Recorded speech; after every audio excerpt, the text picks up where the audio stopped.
Hey everyone, welcome to another episode of Dateable, a show all about modern dating. We're about to wrap up 2020. See ya later. We have 2 more episodes left for this season and for this year. That's crazy to think about, but also very exciting. We're about to reset our lives with the new year. This episode is no less more stellar than any of the other ones. It is, in fact, one of our favorites, as we always say, but of course we say that about every episode. But this one is especially interesting for us because we're getting a male perspective from a man who's been podcasting about dating for a very long time. His name is Jared Freed.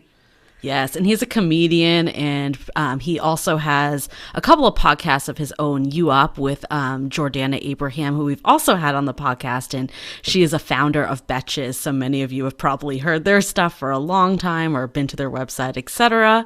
And he also has the JTrain podcast. So I don't know, this episode I think is fascinating. Like, I feel like I've just had a few revelations like this entire weekend because because I was editing his episode, and the real theme in this episode is why can't we just be honest when it comes to dating and relationships? And a lot of it is that we're afraid to say what we're really feeling because there could be consequences of that. And I was thinking about it too with just all relationships, not just in a dating and relationships or romantic relationships context, but even family. For instance, a lot of us, I've been seeing a lot in our Facebook group about people that are I don't want to go home for the holidays. I'm going to be the only single person. People are going to ask why I'm still single. I saw this. There's a rec in our Facebook group for Home for the Holidays. It was or Home for Christmas. It's like a Netflix show. Yeah. So I started it, and it's the very, cliche, the 30-year-old sitting at the end of the table with the 2 babies. And I was thinking about it because I actually just had a video call with my cousin who really wanted to catch up. I haven't talked to her in 3 years. She just had a baby. Well, she had a baby 2 years ago and is about to have another baby. And literally the entire call was me just looking at her baby. And it wasn't a catch up in any way. And, I'm happy for her. I was excited to see her baby. I think what I was thinking, though, is I'm here to celebrate your life choices and wins. Why she didn't, I guess, just to give more context, ask 0 questions about my life at all. So I'm why can't, to catch or, to feel we have a better relationship, it would be good to have that reciprocal feeling of interest and wanting to hear about my wins and life accomplishments. And I was thinking about it, why couldn't I say that to her? And I'm I would never say that to her. The fact of saying that, or to your parents in the example of sitting you with, the babies because you're 30 and single. Why can't you say I want to feel respected as an adult and sit with the people my own age, it does. I also want to find love, and it hurts me every time we focus the entire attention to that. I'd rather focus on enjoying the time we have together. Why are those things so difficult for us to say? I think honesty is just really hard in general for us. We take things personally, and then we believe other people will take things quite personally. I do love it when people call me out and tell me honestly, this conversation is not going anywhere, or I'm not getting out of this conversation what I was hoping to get out of it. But very rarely do we have those conversations. And my boyfriend and I had this exact same talk the other day. He's why can't we just say how we feel in the moment? We kind of brew, and then we let it build up resentment, and then suddenly it comes out and it becomes an insult or it becomes offensive. Right. Yeah, it's a very strange thing that we feel we got to, what in Chinese culture we call it save face in the moment. But for what? For the benefit of what? You're not getting anything out of it, and they're not getting anything out of it. No, I'm just going to now avoid video calls with my cousin. Exactly. Right? How is that really helping strengthen the relationship at all? Maybe, she didn't know what to ask me. Maybe if I said to her, hey, I was hoping to, have a conversation where I felt we were more sharing updates in both of our lives, maybe she would reframe how she did it. But yeah, it's fascinating because the other day too, I actually was doing a video date with someone, and we like kind of agreed on the video date. Like I wouldn't say it was sparks. It was I think it's hard to have sparks on a video date, but it was enough that I was willing to keep going with the conversation, right? And he like also said the same, because I was like, hey, I'm in Boston, like totally get if you don't want to keep talking, like we can either talk when I get back or, you know, whatever. And he was like, no, I'm totally down to keep talking. Messaged me the next day, was asking a few questions. And then I kind of like said like, oh, like, do you want to bring this to text, because we're talking through the app? And he was like, I actually decided like this isn't the right fit. And I was like, okay. And I was like, you know, just being the curious person I am. And, you know, I think this does help like dating. I was like, can I ask what changed for you? And he basically said, I don't think that we have enough similar interests, because he was like super into like horror and sci-fi and like honestly things that I'm not into. And I actually noticed he updated his dating profile to like include that stuff. Maybe he had it before, but I didn't know it. Like, I don't think I would have necessarily been like, this is a great match for me if I'd seen that either. So there was nothing wrong with being honest. Like, it's actually better than like continuing to have this, you know, there was a momentary like, oh, okay, like this is kind of weird. But then also I'm like, long term, if you really think those things are so important to you and a partner and I don't have them, then maybe it's okay. Like, it's just not a right fit. It saves a lot more time and effort. Yeah. When I don't people even are know, more honest. I don't even know his name anymore. Like, you know, it's like you've moved on to other people. And I'm not saying that like it's good to be disposable like that, but like at the same time, I think we talk with Jared about this at length, but like all the confusion happens with dating is when people aren't honest and they're not stating what's really going on for them. And people are kind of holding on to a story just because they want to hold on to that story. Yeah. Oh, man, this is just one of those struggles that we all face. I don't know anybody who's like, oh, I'm really good with honesty and I'll say whatever it is on my mind in the moment, because we have all these filters, and a lot of these filters are self-imposed. It's not like the other person may actually take offense to what you're saying. It's that you yourself, you're like, oh, I probably wouldn't want to hear it that way. It's sort of an interesting dynamic because it shows how you want to interact with other people. Like, I've had these circumstances with my boyfriend where he's like, oh, in the moment, I just want to scream at you and tell you I was right. And I'm like, why didn't you? To me, I would love it if someone would just scream and say, Yue, I'm right here. Just listen to me. But then, you know, he kind of like tries to hide it, and then later tells me, I'm like, no, it doesn't work like that with me. So I think just practicing more honesty, we've talked about this too before in previous episodes, with yourself first. What are those things that you would say to yourself in the moment that maybe you don't want to hear, but at least you're being honest with yourself? It's something it's a skill, and we should all learn it. And I think it's all how you say it. I think you and I actually have come a long way on this. Like at the beginning, I feel like we would not say things to each other because we didn't want to, you know, like rock the boat or hurt each other's feelings. And it's as long as you say it in a way that's coming from a place of love and not being like, you suck because of this or like whatever. Like, I think if I was like got off the phone with my cousin and sent her a nasty text message, like that wouldn't go over right. But if I was like, hey, I was really looking forward to catching up with you, like I would have loved to like been able to like do this when you weren't so preoccupied or something like that. Like that's a lot different tone for sure. Yeah. And just people with kids. It's not all about your kids, damn it. I know. It's like I have some friends that manage this so well. My brother is about to have a baby and he's like, please tell me if I become one of those parents. Like, I don't want to be that person. And, you know, I think this is actually a good point, though, is like to the people that we were mentioning that are saying like, oh, I can't believe I have to go home and I'm going to be the only person that's not coupled up or the only person that's not married or the only person that's doesn't have kids or what second kid, whatever it is. Like there's a zillion, it keeps going. I think what I would challenge people to do in that situation is like, think about what is good in your life right now. Yeah. Because okay, like I think one person mentioned like I'm gonna have to go, it's hardest when I go home and I'm alone after being with all the people. Maybe you can read a book you've been dying to do or make a charcuterie plate or, you know, like binge whatever TV show you've been dying to do. Newsflash is like when you have kids, you can't just do that at the drop of the dime. So it's like, instead of being upset about where you are today, maybe it's like appreciate where you are. It's because you might not be there forever. I think a lot of times family members feel bad for you when you're single because they think you feel bad for yourself. So they're trying to show sympathy, but at the same time, they may not know that you're enjoying your single life or you're having the time of your life. They don't know that. I think for a lot of the older generation, they just think single people are miserable when they have no idea what the single life is. Yeah. So it is up to you to shed light on how awesome your life is.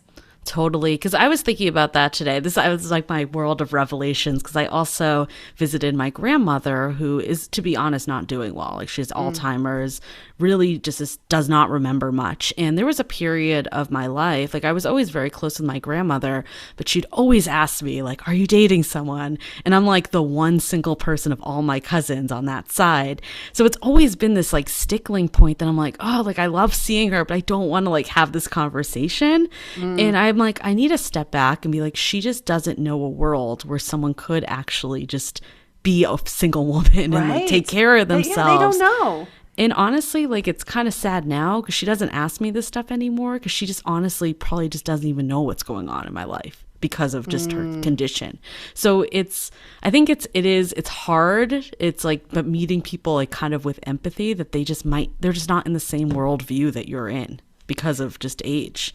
Or sometimes with the older generation, you just tell them what they want to hear. Like my grandpa, for example, who passed away this year at the age of 90, he passed away thinking that I was married with kids. I thought about that. I totally thought about that. And it made him super happy. I mean, like last time my dad was back in China, he was like, how's my granddaughter and her husband and kids? And my dad's like, they're doing great.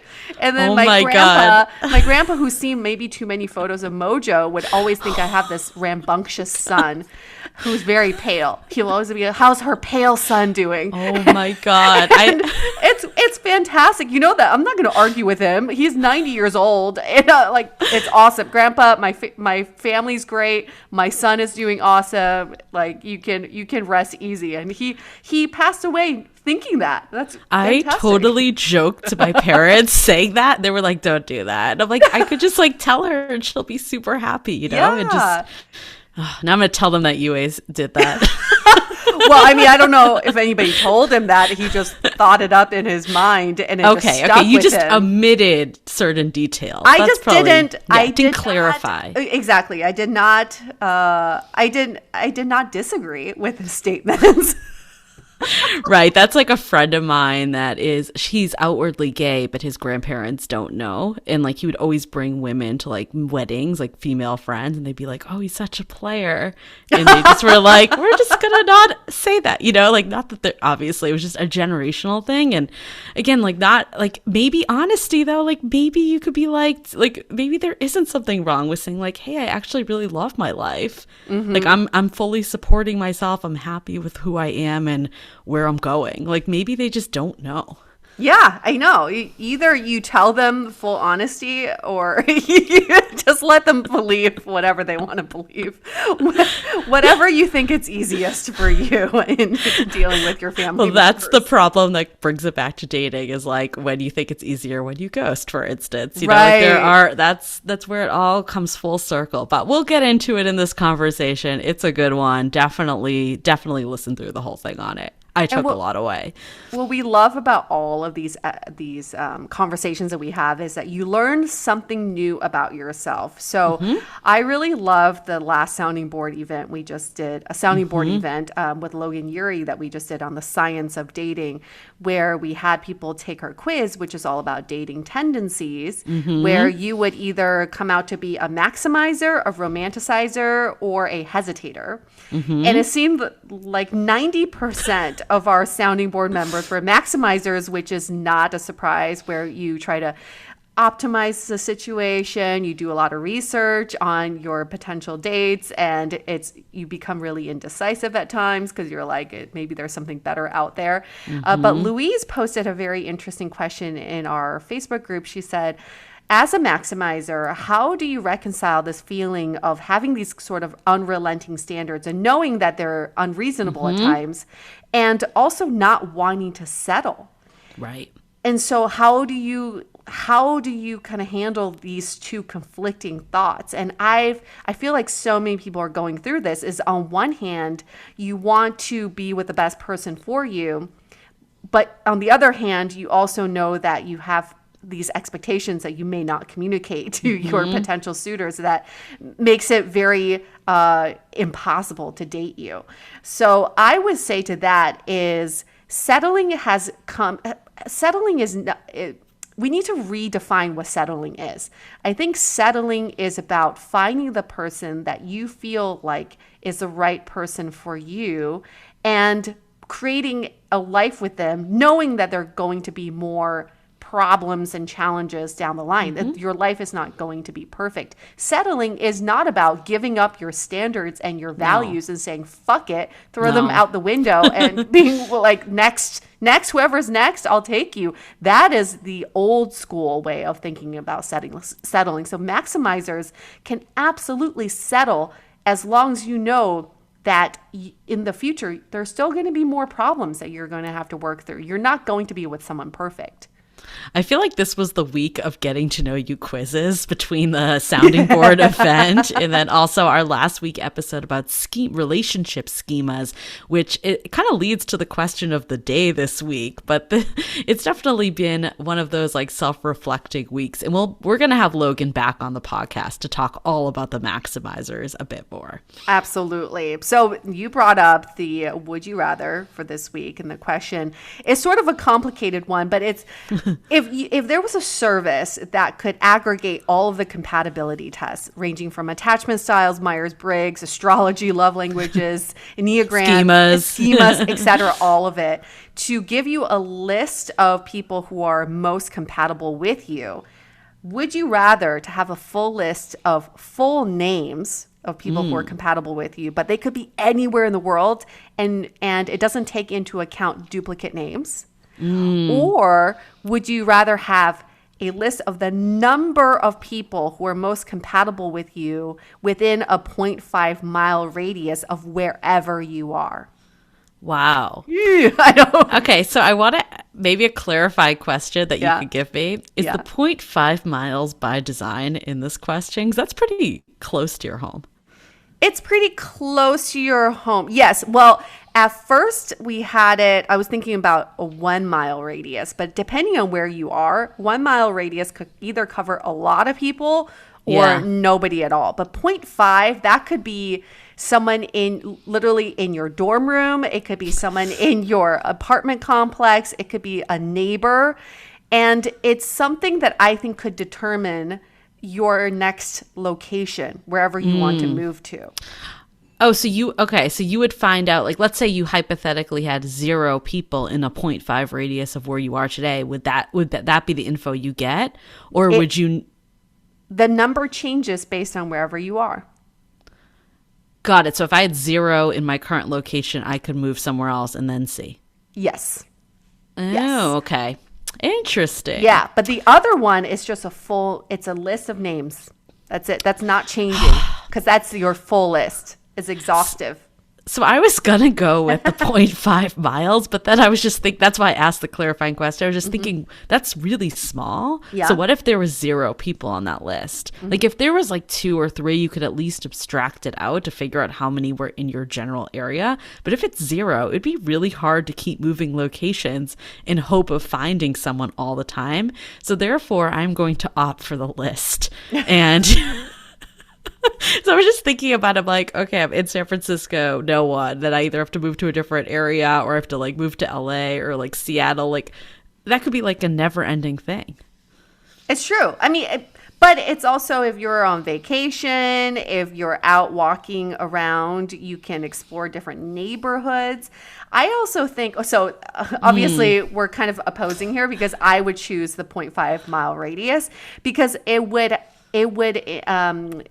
inspire me to get out of my neighborhood. It would inspire me to travel, and it would set me on this like investigative hunt for best matches. If I knew there were 15 people within a 0.5-mile radius of me who are potential best matches, oh, I'm going to be out walking my dog like every hour of the day. Well, originally I was going to say that because I believe that people can find things in common with anyone, even if they don't per se like have commonalities. Like there's always some commonality. So my initial thought was like, oh, I'd choose for not the list. So then I would just explore and like organically still meet those people, and it would give me hope that there's those people out there. But I think just running the risk of having like no one on that list would be terrifying to me. So I'm gonna go with the original. I'm gonna get my full list of people.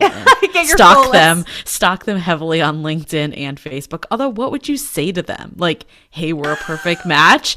Okay, I'm reversing. I don't know what I would actually do with that information. I might have to go back. And my other thing is, here's this. Okay, some of the names may be very unique, but some of the names may be very common or mainstream, like a Joe McDonald. So what if you are dating a Joe McDonald and there's a Joe McDonald on your list, but it's not that one, but you keep trying to like retrofit this Joe McDonald to you're like, no, this is really the one. I don't know. Maybe I'm just making this more complicated, but I agree. But you could retrofit anyone, though, in theory. Like, if you knew that there's 15 people, whoever you met, you would try to retrofit. That's true. You could be like, ooh, are you the one of the 15? Yeah, it reminds me of, like, that MTV show, like, Are You the One? When you're, like, searching for them in the house. Yeah, and you don't know which one. But you do make a more conscious effort for everyone you meet, because now you know there are 15 people near you. Everyone you meet could be a possibility, so you give them a little bit more time and attention. I don't know. Okay. I'm undecided overall, but I'm gonna...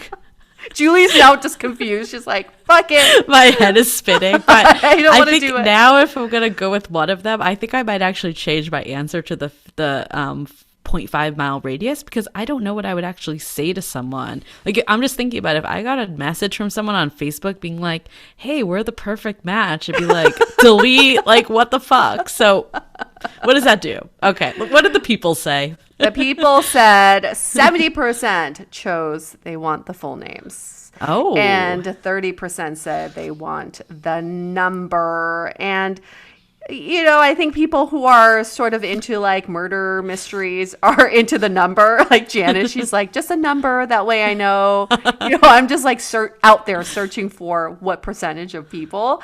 And then others are like, no, I'm going to go stalk the internet. I'm going to swipe through every app there is to match these names. For all those people, I want to know what your like initial line would be, and then maybe I'll switch back over. If it's a line I can get behind, like that doesn't sound stalker and creepy, I would maybe switch back over to the other side. I think some people would use this list to compare against their list of exes. I'm not sure if most people would use this to source new people, as opposed to trying to validate some of their old people. Interesting. Just a theory there. Interesting. Okay, well, maybe one day someone's going to send me that message that they got the list and I'm on it. And then now I won't think they're a total creep because of this. So And then you search for Julie Kravchuk online and there's like 3,000 in the world. No, I would actually be a great candidate for this. You would be. Someone hit me up on LinkedIn. What was his name? I was going to say my brother's name. It's not that.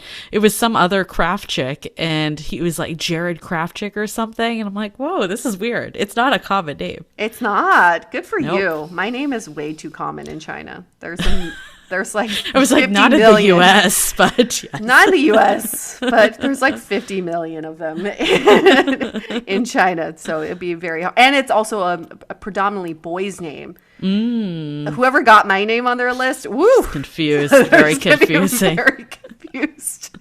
Very confused. I like that you brought up the name Jared, though, because that is the name of our guest today. I actually don't know. I don't actually know if that guy's name is Jared. I might just be like blending them together.